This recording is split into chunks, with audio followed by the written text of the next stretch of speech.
الحمدللہ رب العالمین والصلاة والسلام علی سید الانبیاء والمرسلین اما بعد فاعوذ باللہ من الشیطان الرجیم بسم اللہ الرحمن الرحیم قال اللہ تبارک و تعالی فی القرآن المجید والفرقان الحمید لن تنالوا البر حتی تنفقوا مما تحبون وما تنفقوا من شیء فإن اللہ بہ علیم صدق اللہ العلی العظیم وصدق رسولہ النبی الکریم ونحن علی ذلک من الشاہدین والشاکرین ان اللہ وملائکتہ یصلون علی النبی یا ایہا الذین آمنوا صلوا علیہ وسلموا تسلیما اللہم صلی علی سیدنا ومولانا محمد وعلی آلہ واصحابہ اجمعین برحمتک یا ارحم الراحمین۔ میرے عزیز، آج ماہ رمضان المبارک کا چوتھا دن ہے اور ہمارے درس قرآن کا چوتھا پارہ ہے، تو اس حوالے سے روزانہ میں چند ایک پوائنٹس آپ کے سامنے بیان کرتا ہوں اور چند آیات بینات اپنی بساط علم کے مطابق اور اپنے فہم کے مطابق جو میں سمجھتا ہوں کہ آپ کو بتانا چاہیے وہ میں بیان کرتا ہوں۔ تو آئیے قرآن مجید فرقان حمید کے چوتھے پارے کے آغاز میں اللہ تبارک و تعالی نے نیکی کا مرتبہ کمال اس کو بیان فرمایا، اور یہ سورہ آل عمران کی آیت نمبر 92 آغاز میں ہی اللہ تبارک و تعالی نے اس کے بارے میں ارشاد فرمایا ہے۔ یہ ذہن میں رکھیے گا کہ میرا رب، میرا پروردگار عالم قرآن مجید فرقان حمید کے اس پارہ نمبر 4 کی ابتدا میں ارشاد فرماتا ہے لن تنالوا البر حتی تنفقوا مما تحبون، کہ تم ہرگز نیکی کو نہیں پا سکتے یہاں تک کہ تم خرچ کرو اس میں سے جو تم پسند کرتے ہو، اور جو بھی تم خرچ کرتے ہو اپنی من شیء کسی بھی چیز میں سے، پس بے شک اللہ بہ علیم اس چیز کو جاننے والا ہے۔ یہ ذہن میں رکھیے گا کہ اللہ تبارک و تعالیٰ کی راہ میں جو مال بھی جس حیثیت کا بھی خرچ کیا جائے اس کا بندے کو ثواب ملتا ہے، لیکن یہاں کیا مطلب کہ لن تنالوا البر، یہاں نیکی سے مراد نیکی میں کمال ہے۔ بعض مفسرین کرام نے ارشاد فرمایا اس سے مراد تقویٰ ہے، اس سے مراد پرہیزگاری ہے، یعنی اللہ تبارک و تعالیٰ ارشاد فرماتا ہے کہ تم میری راہ میں خرچ کر کے تقویٰ اور پرہیزگاری تب حاصل کر سکتے ہو کہ جب میری راہ میں ستھرا، پیارا اور جو تمہیں سب سے زیادہ پسندیدہ مال ہو اس کو خرچ کرو۔ یعنی اس کا مطلب یہ ہوا کہ میری راہ میں جو بھی خرچ کرو گے تمہیں ثواب تو دوں گا، تمہیں اس کا اجر تو عطا ہوگا، لیکن تقویٰ اور پرہیزگاری کہ اعلیٰ مرتبے پہ تم تب فائز ہو سکتے ہو اور نیکی کے مرتبہ کمال کو تب پہنچ سکتے ہو کہ جب تم میری راہ میں وہ مال خرچ کرو جو تمہیں سب سے زیادہ پسندیدہ ہو۔ اللہ اکبر۔ جب یہ آیت کریمہ نازل ہوئی میرے نبی کریم علیہ السلام کے صحابہ نے ایسا ہی کیا کہ ان پہلے بھی اللہ کی راہ میں دیا کرتے تھے، وہ تو اپنے جانوں کے نذرانے بھی اللہ تبارک و تعالیٰ کے حضور پیش کیا کرتے تھے، اپنا سب کچھ میرے مصطفیٰ کریم علیہ السلام کے قدموں پر نچھاور فرما دیا کرتے تھے، لیکن جب یہ آیت کریمہ نازل ہوئی تو صحابہ کا انداز ہی کچھ نرالا تھا، صحابہ کا طرب بھی اللہ کی راہ میں خرچ کرنے کا کچھ اور تھا۔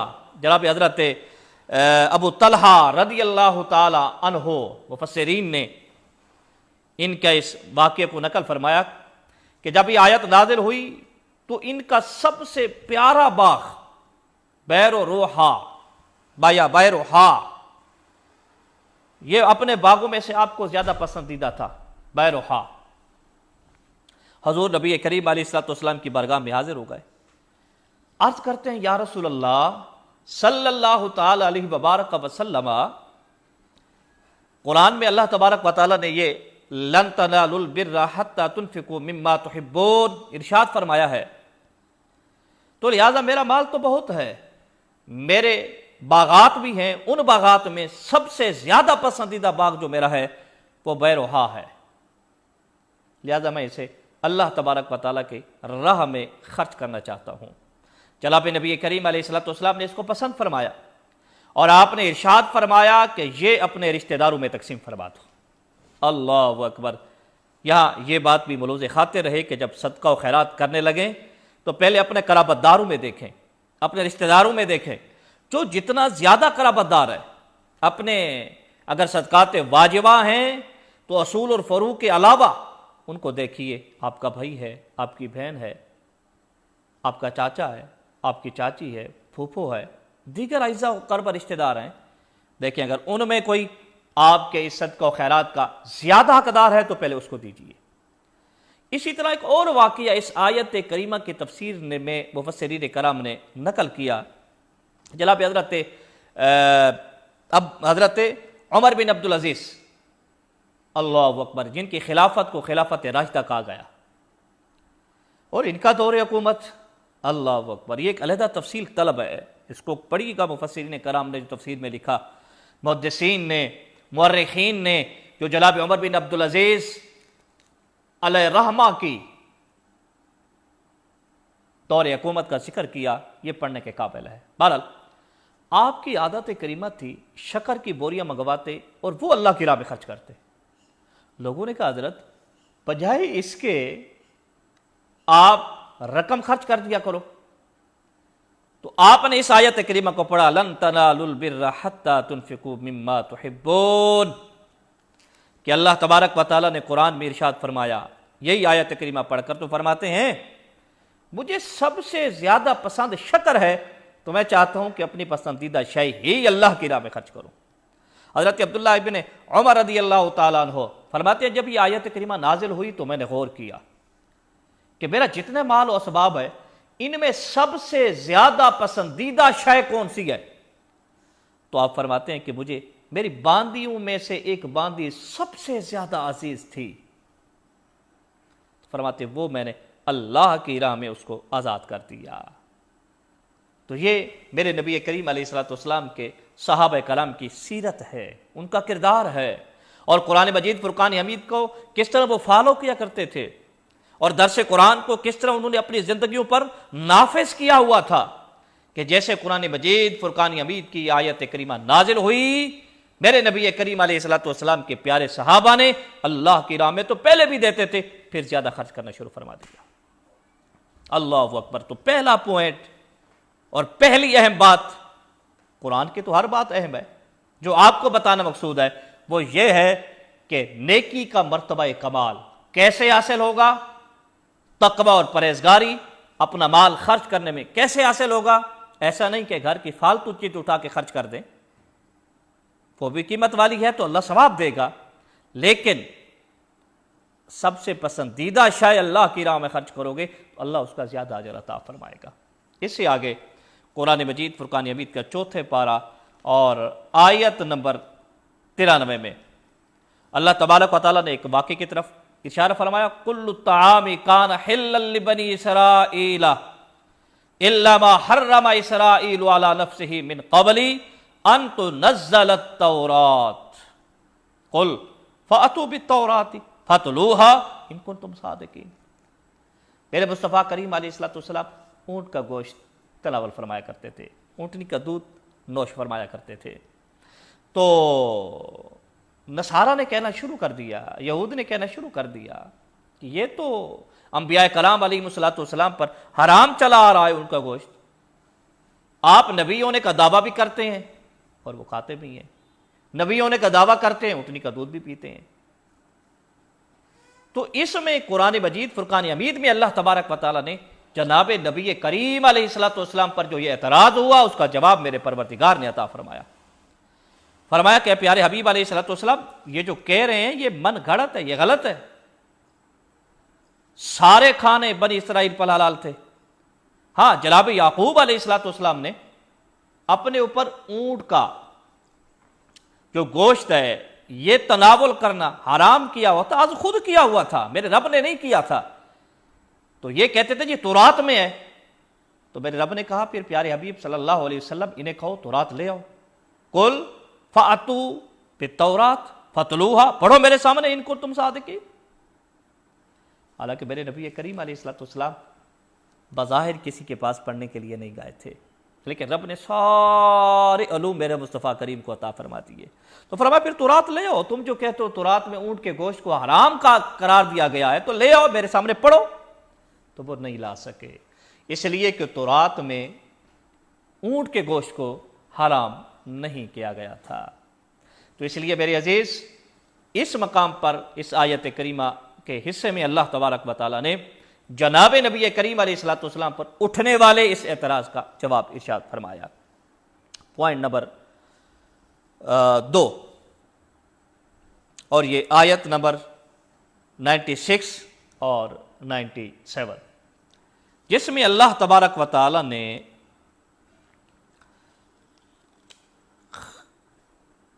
خانہ کعبہ کی عظمت کو بیان فرمایا، ان کی بنا کو بھی بیان فرمایا، فضائل بیت اللہ اور مقام ابراہیم۔ اللہ تعالیٰ فرماتا ہے فیہ ان اول بیت وضع للناس للذی ببکۃ مبارکا وہدی للعالمین فیہ آیات بینات مقام ابراہیم ومن دخلہ کان آمنا۔ تو پوائنٹ نمبر 3، فضائل بیت اللہ اور مقام ابراہیم۔ دیکھیے یہ بھی ایک دعویٰ تھا مشرکین کا، بلکہ یہود و نصارہ کا، کہ جی روئے کائنات پر سب سے پہلا گھر جو ہے عبادت کے لیے بنایا گیا ہے وہ بیت المقدس ہے۔ تو لہٰذا مسلمانوں تم اس کو چھوڑ کر خانہ کعبہ کی طرف منہ کر کے نماز پڑھتے ہو، وہ تو پہلا گھر ہے، خانہ کعبہ تو بعد میں بنا۔ تو پروردگار عالم نے ان کی اس بات کا جواب ارشاد فرمایا کہ فرمایا ایسا نہیں ہے، بلکہ روئے کائنات پر سب سے پہلا گھر جو تعمیر کیا گیا بے بکۃ مبارکن، ان اول بیت وضع للناس للذی ببکۃ مبارکن، فرمایا وہ شہر مکہ میں اور وہ خانہ کعبہ ہے جو برکت والا ہے اور لوگوں کے لیے ہدایت کا منبع ہے۔ تو اللہ تبارک و تعالیٰ نے بتا دیا کہ سب سے پہلا گھر خانہ کعبہ ہے، اور کعبہ افضل بھی ہے، بیت المقدس اور قدیم بھی ہے۔ اللہ اکبر۔ اور یہ بھی ذہن میں رکھیے گا، بعض نے کہا کہ خانہ کعبہ بیت المقدس سے 40 سال پہلے تعمیر ہوا۔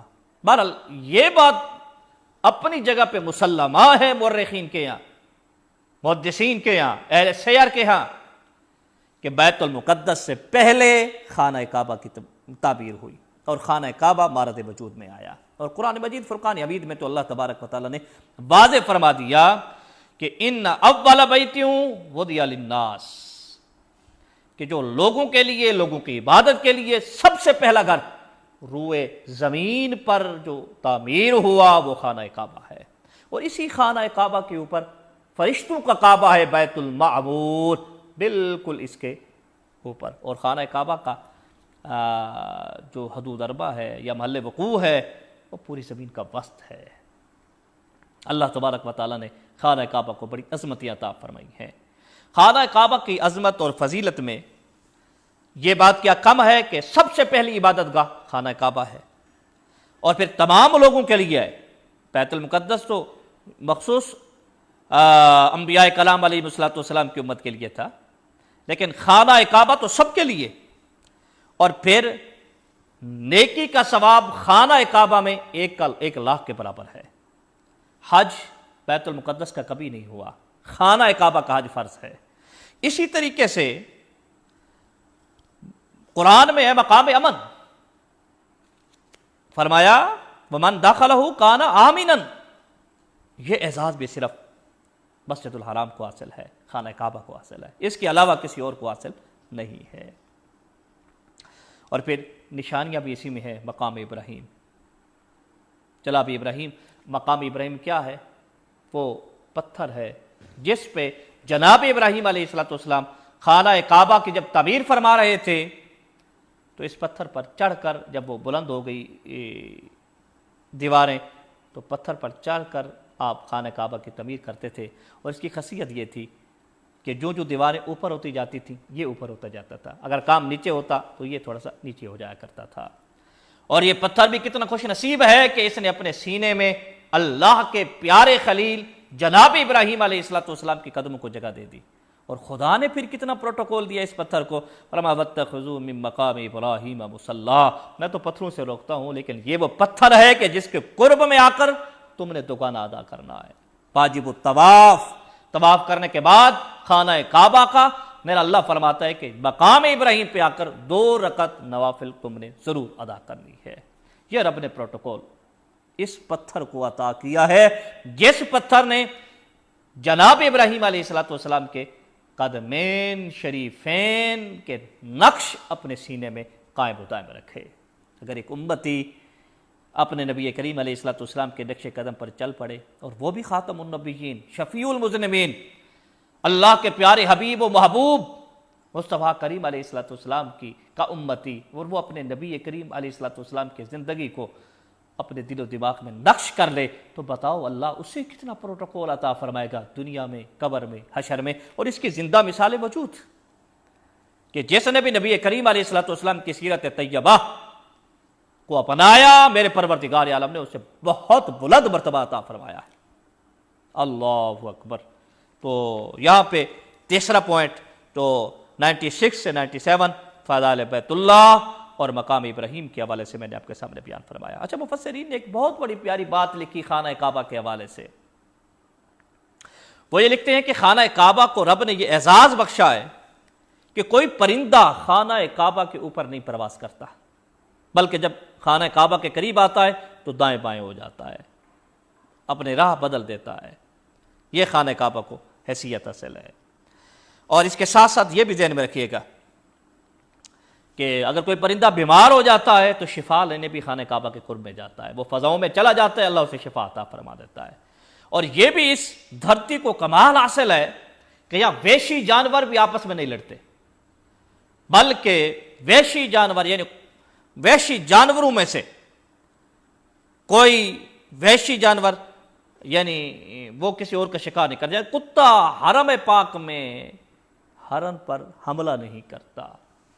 تو اس لیے تو اللہ تعالیٰ نے فرمایا یہ وہ گھر ہے، یہ وہ مقام ہے، یہ وہ دھرتی ہے کہ جو اس میں آ جاتا ہے اللہ ومن دخلہ کان آمینہ، وہ امن والا ہو جاتا ہے، اس سے پروردگار امن عطا فرما دیتا ہے. آگے چلیے اسی پارہ نمبر 4 میں اور پوائنٹ نمبر یا ہنٹس نمبر یا اہم بات جو بھی نام دے دیجئے نمبر 4، اللہ تبارک و تعالیٰ نے نمبر 4 میں کیا ارشاد فرمایا؟ اتحاد، اتفاق. فرمایا وَاعْتَصِمُوا بِحَبْلِ اللَّهِ جَمِيعًا وَلَا تَفَرَّقُوا. فرمایا کہ اللہ کی رسی کو مضبوطی سے تھامو. اب بحبل اللہ اس سے کیا مراد ہے؟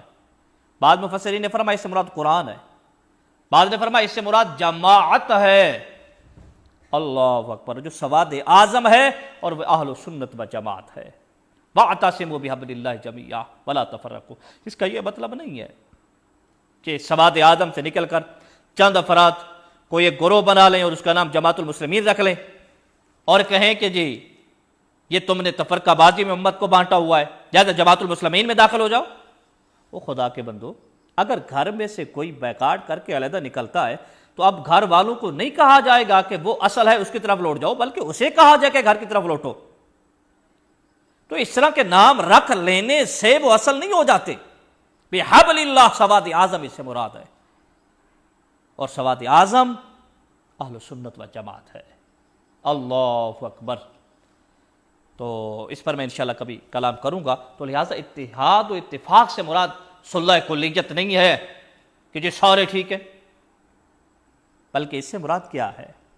اس سے مراد یہ ہے کہ اپنے عقائد، اپنے نظریات، اپنے عمل قرآن و حدیث کے مطابق جس کے ہوں، صحابہ کے کردار کے مطابق جس کے ہوں، اولیاء کرام علیہم رضوان کی سیرت طیبہ جن کا محور مرکز ہو، میرے مصطفیٰ کریم علیہ الصلوۃ والسلام کہ دل جان سے محبت کرتے ہوں، قرآن کے احکام پر عمل کرنا اپنا وتیرہ اور شعار سمجھتے ہوں، ایسے گروہ میں شامل ہو جاؤ۔ اور اللہ کے فضل و کرم سے یہ اہل سنت و جماعت ہے۔ پھر آگے تھوڑا سا آگے جائیں گے اسی پارے میں، تو اللہ تبارک و تعالیٰ نے آیت نمبر 110 میں مصطفیٰ کریم علیہ الصلوۃ والسلام کی امت کا جو کام ہے وہ اللہ تبارک و تعالیٰ نے بیان فرمایا، اور فرمایا کنتم خیر امت اخرجت للناس، فرمایا تم بہترین امت ہو۔ اب تھوڑا سا توجہ کیجئے گا کہ تم اچھے ہو، اچھی امت ہو۔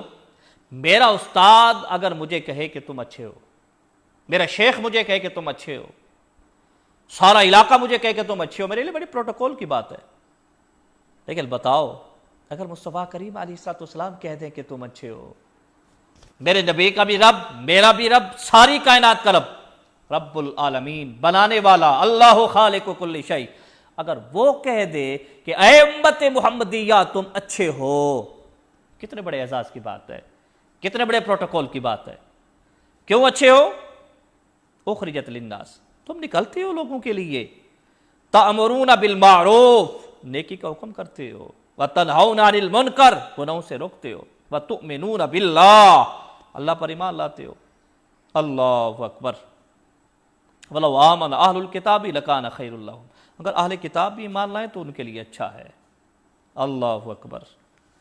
تو اس میں اللہ تبارک و تعالیٰ نے امت محمدیہ علیہ الصلوۃ والسلام کا جو کام ہے نا اس کو بھی ارشاد فرمایا ہے کہ فرمایا تمہارا کام یہ ہے کہ لوگوں کو نیکی کی دعوت دو، تمہارا کام یہ ہے کہ تم لوگوں کے ساتھ بھلائی سے پیش آؤ، خیر خائی کرو، خود نیک بنو، نیکی کی دعوت دو۔ تو اس پر فتن دور کے اندر الحمدللہ الحمدللہ اللہ کے فضل و کرم سے ایسی جماعتیں ہیں، ایسی تنظیمیں ہیں، ایسی تحریکیں ہیں جو لوگوں کو گناہوں سے روکتے ہیں اور نیکی کی طرف بلاتے ہیں۔ دعوت اسلامی کے مدنی قافلے دنیا بھر میں سفر کرتے ہیں، یہی کام ہے، اللہ اور اس کے پیارے حبیب علیہ الصلوۃ والسلام کے دین کی دعوت دینا، جو پروردگار عالم نے اس چوتھے پارے میں امت محمدیہ علیہ الصلوۃ والسلام کی بھلائی ارشاد فرماتے ہوئے، اچھائی ارشاد فرماتے ہوئے ارشاد فرمایا۔ اور آگے چلیے، اللہ اکبر۔ تو پروردگار عالم نے اسی سورت آل عمران کے اندر آیت نمبر 123 میں جنگ بدر کے حوالے سے جو نصرت آئی میرے نبی کریم صلی اللہ علیہ وسلم کو فرشتوں کی صورت میں، اس کا بیان ہوا۔ جنگ بدر انشاءاللہ عز و جل میں رمضان المبارک کی 17 تاریخ کو بھی اس کے بارے میں بیان کروں گا، اور سیرت النبی علیہ الصلوۃ والسلام میں اس کا تفصیلی بیان آئے گا۔ لہٰذا میں یہاں صرف اشارہ دینا چاہتا ہوں کہ جنگ بدر میں اللہ تعالیٰ فرماتے ہیں وَلَقَدْ نَصَرَكُمُ اللَّهُ بِبَدْرٍ وَأَنْتُمْ أَذِلَّةٌ فَاتَّقُوا اللَّهَ لَعَلَّكُمْ تَشْكُرُونَ إِذْ تَقُولُ لِلْمُؤْمِنِينَ هَلْ لَنْ يَكْفِيَكُمْ أَنْ يُمِدَّكُمْ رَبُّكُمْ بِثَلَاثَةِ آلَافٍ مِنَ الْمَلَائِكَةِ مُنْزِلِينَ۔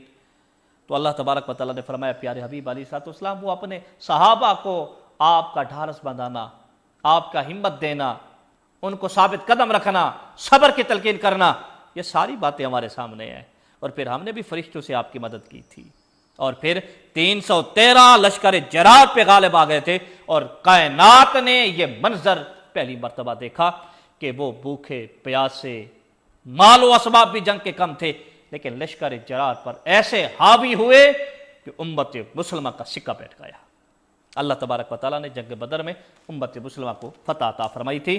تو اس میں اللہ تبارک و تعالیٰ نے اس آیت کریمہ کے اندر جنگ بدر کے حوالے سے ذکر کیا۔ میں انشاءاللہ کہا کہ میں بیان کروں گا، آگے جنگ احد کے حوالے سے بھی ہے۔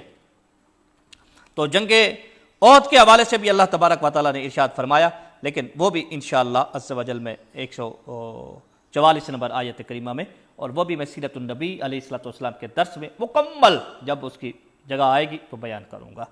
لیکن ایک اور بات کی طرف اشارہ کرنا چاہتا ہوں اسی موضوع میں۔ جنگ بدر میں مسلمانوں کو فتح ہوئی، لیکن جنگ احد میں بظاہر شکست ہوئی۔ اللہ فرماتے ہیں وَلَا تَهِنُوا وَلَا تَحْزَنُوا وانتم الاعلون ان کنتم مؤمنین۔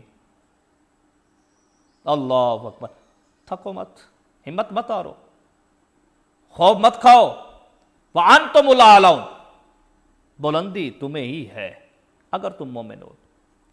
اللہ اکبر۔ اللہ تعالیٰ فرماتا ہے ان یمسسکم قرح، اگر جنگ احد میں تمہیں مصیبت آ گئی، مشکل آ گئی، فقد مس القوم قرح مثلہ، جنگ بدر کا واقعہ یاد نہیں ہے کہ ان کو یہ تکلیف پہنچی تھی؟ وَتِلْكَ الْأَيَّامُ نُدَاوِلُهَا بَيْنَ النَّاسِ، کہ اللہ تبارک و تعالیٰ یہ دن پھیر پھیر کے رکھتا ہے، لہذا تمہیں کبھی خوشی ہوگی، کبھی غم ہوگا، کبھی صحت ہوگی، کبھی بیماری ہوگی۔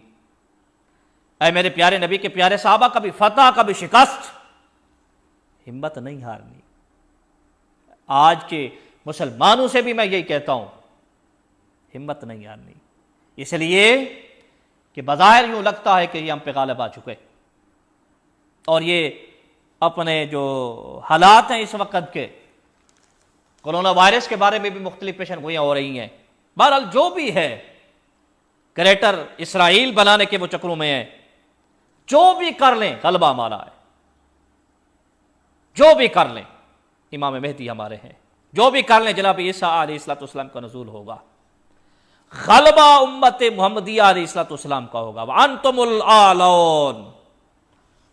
اور یہ تو جنگ احد میں کہا گیا تھا، اور پھر اس کے بعد مسلمانوں کو کیسے فتح ہوئی کہ جناب عمر بن خطاب رضی اللہ تعالی عنہ کئی لاکھ مربع کلومیٹر کے بادشاہ تھے اور امیر المومنین تھے، فتح ہی فتح تھی۔ تو اسی طریقے سے یہ جنگ احد اور جنگ بدر کا میں انشاءاللہ سیرت نبی صلی اللہ علیہ وسلم کے درس میں بیان کروں گا۔ آگے چلیے، پروردگار عالم نے اسی پارہ نمبر 4 کے اندر، اب پوائنٹ تو مجھے یاد نہیں رہے نمبرنگ کے اعتبار سے، یہ خصوصی بات ہے، اس کو بھی آپ یاد رکھیے گا کہ آیت نمبر 118 میں اللہ تبارک و تعالیٰ فرماتا ہے، تھوڑا پیچھے آ جائیے، کہ غیروں کو رازدار مت بنے گی۔ یہ میں نے اس لیے یہ دوبارہ آپ کو لے کے جا رہا ہوں اس آیت کریمہ کی طرف کہ آج کل اللہ تبارک و تعالیٰ ہمارے جو حکمران ہیں ان کو بھی ہدایت دے اور یہ آیت کریمہ پڑھنے کی توفیق عطا فرمائے، کہ وہ خام خواہ کی ان کی ٹیسی کرتے ہیں، پالش کرتے ہیں، خام خواہ میں سمجھتے ہیں کہ یہ یہود و نصارہ ہمارے دوست ہیں۔ آئیے میرا رب کیا کہتا ہے، یا ایھا الذین آمنوا لا تتخذوا بطانۃ من دونکم، جو تمہارے غیر ہوں تو ان کو ہم راز مت بنائیے گا، رازدار مت بنانا۔ لا یألونکم خبالا ودوا ما عنتم قد بدت البغضاء من افواہہم وما تخفی صدورہم اکبر قد بینا لکم الآیات ان کنتم تعقلون۔ اللہ تبارک و تعالیٰ فرماتا ہے کہ ان کو رازدار مت بنانا، ان کے دلوں میں تمہارے لیے بغض چھپا ہے، فرمایا اپنی زبانوں سے بھی ظاہر کرتے ہیں، یہ تو خوش ہوتے ہیں اگر تم مشکل میں ہوتے ہو تو آج زمانے نے نہیں دیکھا کون سا امت مسلمہ کا ملک ہے کہ جن کو انہوں نے تیس نیس نہیں کیا۔ اللہ اکبر، کہاں پہ آپ دیکھیں امت مسلمہ کو نہیں ستایا جا رہا؟ تو اگر مشرکین کا، یہود و نصارہ کا ایک مر جائے تو پوری کائنات کو یہ تباہ و برباد کرنے پہ تل جاتے ہیں۔ کتنے مسلمان ہیں جو مہینوں مہینوں قیدوں میں رہتے ہیں، جن پہ ظلم و ستم ڈھایا جاتا ہے، کن کن ممالک کا میں نام لوں، ان کو پرواہ نہیں ہوتی، یہ تو خوش ہوتے ہیں۔ اللہ ہدایت دے ہمارے حکمرانوں کو کہ خام خواہ میں وہ انہی کے پیچھے چلتے ہیں، شاید سمجھتے ہیں کہ انہی کے ساتھ چلیں گے تو ہم کامیاب ہو جائیں گے۔ یہ ہرگز نہیں، الکفر ملت واحدہ، یہ ذہن میں رکھیے گا۔ تو یہ کبھی بھی مسلمانوں کے خیر خواہ نہیں ہو سکتے۔ مسلمانوں کو اپنے قدموں پہ کھڑا ہونا ہوگا، اپنے بارے میں کچھ غور کرنا ہوگا، سوچنا ہوگا امت مسلمہ کو۔ تو اس آیت کریمہ میں اللہ تبارک و تعالیٰ نے یہ ارشاد فرمایا ہاں انتم اولائی تحبونہم ولا یحبونکم، فرمایا تم ان سے پیار کرتے ہو، یہ تو تم سے پیار نہیں کرتے، تم ان سے محبت کرتے ہو، مشرکین سے، یہود و نصارہ سے، یہ تو تم سے نہیں کرتے۔ اللہ اکبر، یہ تو اپنے فرمایا وَإِذَا خَلَوْا عَدُّوا عَلَيْكُمُ الْأَنَامِلَ مِنَ الْغَيْظِ، یہ تو اپنے پورے اور چک مارتے ہیں اپنے آپ کو اگر تمہیں کوئی فتح و کمرانی یا کوئی اچھی چیز مل جائے تو، یہ تو خوش ہوتے ہیں جب تم مشکل میں آ جاتے ہو۔ لہذا درس قرآن ہمارے حکمرانوں کو نہیں بھلانا چاہیے، یاد رکھنا چاہیے۔ اسی طریقے سے اللہ تبارک و تعالیٰ نے اسی صورت آل عمران میں اسی چوتھے پارے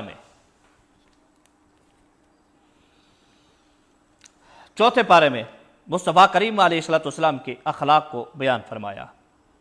آیت نمبر 159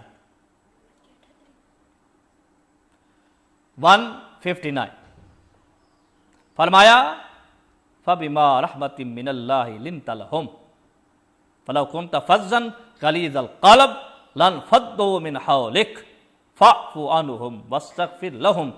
اللہ اکبر۔ میرے نبی کریم علیہ الصلوۃ والسلام کے اخلاق کو بیان کیا گیا۔ اللہ تبارک و تعالیٰ فرماتا ہے کہ پیارے حبیب علیہ الصلوۃ والسلام، ہم نے جو تمہیں، یہ ہمارا احسان ہے کہ ہم نے تمہیں رقیق القلب بنایا ہے، تمہیں رحمت للعالمین بنایا ہے، تمہیں نرم گو بنایا ہے، اخلاق اور کردار کے اعتبار سے نرمی عطا کی ہے۔ اگر آپ سخت قلب ہوتے، اللہ اکبر، اور آپ نبی کریم علیہ الصلوۃ والسلام کے جو اخلاق ہیں یہ نہ ہوتے، تو پھر یہ جو صحابہ آپ کے جھرمٹ میں لیے بیٹھے ہیں یہ آپ کے پاس نہ ہوتے۔ یعنی گویا کہ حضور نبی کریم علیہ الصلوۃ والسلام کے ذریعے سے پوری نبی کریم کی امت کو یہ بتانا مقصود تھا کہ اچھے اخلاق کامیابی کے لیے بہت ضروری ہے۔ پھر نبی کریم علیہ الصلوۃ والسلام کے اخلاق وَإِنَّكَ لَعَلَىٰ خُلُقٍ عَظِيمٍ، اللہ تعالیٰ فرماتا ہے خلق عظیم تو آپ کے در کی لونڈی ہیں۔ جناب عائشہ صدیقہ رضی اللہ تعالی عنہا فرماتی ہیں کہ نبی کریم علیہ الصلوۃ والسلام کا قرآن نبی کا خلق ہے، اخلاق ہے نبی کریم صلی اللہ علیہ وسلم کے۔ حضور کو تو جنہوں نے پتھر بھی مارے تو حضور ان کے لیے دعائیں کی۔ اللہ اکبر۔ تو حضور نبی کریم صلی اللہ علیہ وسلم کے اخلاق یہ سیرت النبی کے درس میں بھی انشاءاللہ میں بیان کروں گا۔ تو اللہ تبارک و تعالیٰ نے حضور نبی کریم صلی اللہ علیہ وسلم کے اخلاق حسنہ کو قرآن مجید فرقان حمید میں پیش کیا اور فرمایا وَشَاوِرْهُمْ فِي الْأَمْرِ، اور فرمایا صحابہ سے مشورہ کرو۔ تو مشورہ حضور نبی کریم سے کہا جا رہا ہے کہ صحابہ سے کریں، اپنے ماتحتوں سے کریں۔ لہٰذا آج ہمیں بھی اس پر غور کرنا چاہیے کہ ہمیں بھی اپنے ماتحتوں سے مشورہ کرنا چاہیے۔ کوئی کام کرنا ہے تو گھر والوں سے مشورہ کرنا چاہیے، والدین سے مشورہ کرنا چاہیے، بہن بھائیوں سے مشورہ کرنا چاہیے۔ آپ جن کو خیرخواہ سمجھتے ہیں ان سے مشورہ کرنا چاہیے آپ کو۔ جب میرے نبی کریم صلی اللہ علیہ وسلم کو کہا گیا کہ وَشَاوِرْهُمْ، کہ ان سے مشورہ کیجیے فی الامر، کسی بھی معاملے کے اندر، اور میرے نبی کریم صلی اللہ علیہ وسلم نے کیے مشورے، صحابہ کرام سے مشورے کیے اور ان کے مشوروں پہ عمل بھی کیا۔ اور پھر آگے اللہ تعالیٰ نے فرمایا فَإِذَا عَزَمْتَ، پھر مشاورت سے جو طے ہو جائے فَتَوَكَّلْ عَلَى اللَّهِ، پھر کر گزرو، پھر نتیجہ اللہ پہ چھوڑ دو۔ ان اللہ یحب المتوکلین، اللہ متوکلین کو پسند فرماتا ہے، اللہ متوکلین سے پیار کرتا ہے، پروردگار عالم متوکلین کو پسند کرتا ہے۔ یعنی بھروسہ اللہ پر ہو، پہلے مشاورت ہو، تدبر ہو، غور ہو، فکر ہو، سوچ ہو کسی بھی معاملے میں، پھر نتیجہ میرے خدا پہ چھوڑ دیں، اللہ کامیابی عطا فرمائے گا۔ اللہ اکبر۔ اسی پارہ نمبر 4 کے اندر پروردگار عالم نے اور بھی کئی ارشادات فرمائے، بلکہ بعثت محمدی علیہ الصلوۃ والسلام کے لقد من اللہ علی المؤمنین اذ بعث فیہم رسولا، اس کو بھی اللہ تبارک و تعالیٰ نے بیان فرمایا ہے۔ یعنی جو احسان مومنین پہ کیا مصطفیٰ کریم علیہ الصلوۃ والسلام عطا کر کے، اس کو بھی بیان کیا۔ آگے چلیے، اب ٹائم تو نہ رہا، لیکن چوتھے پارے میں سورت النساء، یہ بھی طویل سورت ہے، اور یہ سورت مبارکہ اس میں بھی بہت سارے احکام کو بیان کیا گیا۔ بالخصوص اس کے شروع میں انسانیت کو بتایا گیا کہ تم ایک ہی جن سے اور ایک ہی نفس سے ہو۔ پھر تعدد نکاح کے حوالے سے ذکر ہوا اسی صورت کریمہ کے اندر، اور پھر اسی حوالے سے آگے چل کر وراثت کے مسائل کو بیان کیا گیا۔ اور میرا دل تو تھا کہ آج میں یہ جو قرآن میں وراثت کے حوالے سے بیان ہوا یہ آپ کے سامنے رکھوں گا۔ پھر وہ رشتے گنوائے گئے کہ جو رشتے حرام ہیں، ان کے بارے میں بھی بیان ہوا کہ جو ہمارے اوپر حرام ہیں۔ تو وراثت کے حوالے سے ذہن میں رکھیے گا سورۃ النساء کی آیت نمبر 11 اور 12۔ تو اب یہ ایک تفصیل ہے، ابھی میں یہ بیان کروں گا تو بہت ٹائم لگ جائے گا۔ بہرحال اس میں وراثت کے حوالے سے بیان کیا گیا۔ اچھا، 15 نمبر اور 16 نمبر آیت کریمہ میں بدکاری کی سزا کو بیان کیا گیا۔ تفصیل تو سورۃ نور میں آئے گی انشاءاللہ عز و جل۔ پھر وہ رشتے کہ جو ہمیشہ کے لیے حرام ہیں ان کو بیان ہوا، وہ میں بیان کر دیتا ہوں۔ یہ آیت نمبر 20 کے اندر سورۃ النساء میں فرمایا کہ وہ عورتیں کہ جن سے نکاح حرام ہے ہمیشہ کے لیے، سب سے پہلے یعنی ماں، اس میں دادی بھی آ جائے گی، اس میں نانی بھی آ جائے گی، اور اوپر کی جدات بھی اس میں شامل ہے۔ بنت یعنی بیٹی، یہ سلبی لڑکی بھی ہے، پوتی بھی اس میں آ جائے گی، نواسی بھی آ جائے گی، اور نیچے تک سب داخل ہے۔ ہاں، منہ بولی بیٹی اور لیب پالک یہ اس میں شامل نہیں ہے، ہاں اگر حرمت کا کوئی اور سبب نہ ہو تو۔ اسی طریقے سے عمات، بلکہ اس سے پہلے اخوات، بہنیں، حقیقی اللاتی یعنی باپ شریک یا ماں شریک، یہ سب حرام ہے، ہمیشہ کے لیے حرام ہے۔ پھوپھیاں ہمیشہ کے لیے حرام ہے، خواہ وہ باپ شریک ہوں یا ماں شریک ہوں۔ خالات، خالائیں والدہ کی حقیقی اور اخیافی ماں شریک، یہ ساری حرام ہے۔ بنات الاخت بھتیجیاں، بنات الاخت بھانجیاں، ساس، اللہ اکبر، یہ کتنے اوپر درجے کی کیوں نہ ہو، یعنی بیوی کی ماں، دادی، یہ اوپر تک یہ سارے حرام ہیں۔ منقوحہ بیوی، جس کے ساتھ مباشرت کا تعلق قائم ہو چکا ہے کہ کسی اور شوہر سے بیٹی کے ساتھ نکاح حرام ہے۔ اگر صرف نکاح ہوا، بیوی سے مباشرت نہیں ہوئی اور کسی وجہ سے علیحدگی ہو چکی، تو اس کے سابق شوہر سے بیٹی کے ساتھ اس شخص کا نکاح جائز ہے۔ اللہ اکبر، اپنی نسلی بیٹوں کی بیویوں کے ساتھ بھی نکاح حرام ہے، یعنی بہو کے ساتھ بھی نکاح حرام ہے۔ اچھا، اس میں بہو، پوتے کی بیوی یا نواسے کی بیوی، خواہ نیچے تک ہو، سب حرام ہے۔ اور کسی شخص کو بیک وقت دو بہنوں کو نکاح میں رکھنا حرام ہے۔ ہاں، ایک کو طلاق دے دی پھر دوسری بہن سے نکاح کر لیا تو یہ ہو سکتا ہے، تو جمع بین الاختین یہ حرام ہے۔ رضائی بہنوں کا بھی جمع کرنا آپس میں حرام ہے۔ تو آج کے درس قرآن میں اتنا ہی کافی ہے، اور اللہ تبارک و تعالی ہم سب کو عمل کی توفیق عطا فرمائے۔ کل انشاءاللہ اسی وقت ہماری ملاقات ہوگی 5ویں پارے کے درس قرآن سے، اور مشورے بھی دیا کریں۔ کوشش تو ہوتی ہے کہ پورے پارے کا احاطہ لیا جائے اور اہم پوائنٹ آپ کے سامنے گفتگو کی جائے۔ تفصیل تو ظاہر ہے کہ ہر ایک کی بیان نہیں ہو سکتی، لیکن جو ہم مناسب سمجھتے ہیں وہ آپ کے سامنے بیان کر دیتے ہیں۔ اچھا، ایک واقعہ مجھے یاد آ رہا ہے حضور نبی کریم صلی اللہ علیہ وسلم کی اخلاق کے حوالے سے۔ حضرت زید بن صنعا رضی اللہ تعالیٰ عنہ مسلمان نہیں ہوئے تھے، کہتے ہیں حضور کو دیکھتے ہی میں پہچان گیا تھا، میں یہودیوں کا عالم تھا، میرے سامنے تھا کہ حضور کی جو نشانیاں بیان کی گئی تھی، ظاہری علامات دیکھتے میں پہچان گیا یہ اللہ کے نبی ہیں۔ لیکن ایک نشانی تھی، بلکہ دو، ایک تو آپ کا حلم آپ کے غضب پر سبقت لے جائے، یہ دیکھنا تھا، اور پھر دوسرا یہ دیکھنا تھا کہ جتنی چیز حالت کی بات آپ سے کی جائے تو آپ کا حلم بڑھتا چلا جاتا ہے۔ فرماتے ایک دفعہ حضرت علی رضی اللہ تعالیٰ عنہ آپ کے ساتھ تھے، ایک صحابی آئے، انہوں نے کچھ مانگا، آپ نے کہا نہیں ہے، تو پھر میں نے کیا کیا کہ حضور نبی کریم صلی اللہ علیہ وسلم کو کھجوروں کے بدلے میں سونا دے دیا، آپ نے اس صحابی کو دے دیا۔ تو کہتے جو وقت طے ہوا تھا اس وقت سے پہلے میں مسجد میں آیا، آ کر ڈیمانڈ کرنا چاہیے، اور شور کر دیا کہ اے اولاد عبد المطلب، تمہارا کام ہی یہی ہے کہ لوگوں کو ان کا اپنا حق نہیں دیتے۔ تو میں نے دیکھا تو حضرت علی رضی اللہ تعالیٰ عنہ بھی جلال میں، جناب عمر رضی اللہ تعالیٰ عنہ بھی جلال میں آ گئے، اور جناب عمر نے مجھے مخاطب ہو کر کہا کہ اے میں فلاں، تمہیں نہیں پتا کہ تم اللہ کے نبی سے بات کر رہے ہو؟ اگر مجھے اللہ کے نبی کا پاس نہ ہوتا تو میں تیری گردن تن سے جدا کر دیتا۔ حضور نبی کریم صلی اللہ علیہ وسلم نے فرمایا کہ عمر، اس سے بہتر تھا کہ آپ مجھے اس کا جو حق ہے دینے کی تلقین کرتے اور اسے اچھی طرح مطالبہ کرنے کا حکم دیتے، اور فرمایا جاؤ ان کو اپنا حق دے دو عمر، اور جناب عمر سے کہا کہ اس سے زیادہ اس کو عطا کرنا۔ جناب زید کہتے جب میں گیا مجھے حق ملا، جناب عمر نے مجھ سے زیادہ دیا تو میں نے کہا یہ کیوں؟ کہا حضور نبی کریم کا حکم ہے کہ جو میں نے آپ کو ڈانٹا ہے اس کا ازالہ ہو جائے گا۔ تو آپ کہتے ہیں عمر گواہ ہو جاؤ کہ یہ اللہ کے سچے نبی ہیں، تم مجھے جانتے ہو، میں زید بن صنعاء ہوں، یہودیوں کا عالم ہوں۔ تو آپ نے کہا پھر یہ کیوں کیا آپ نے؟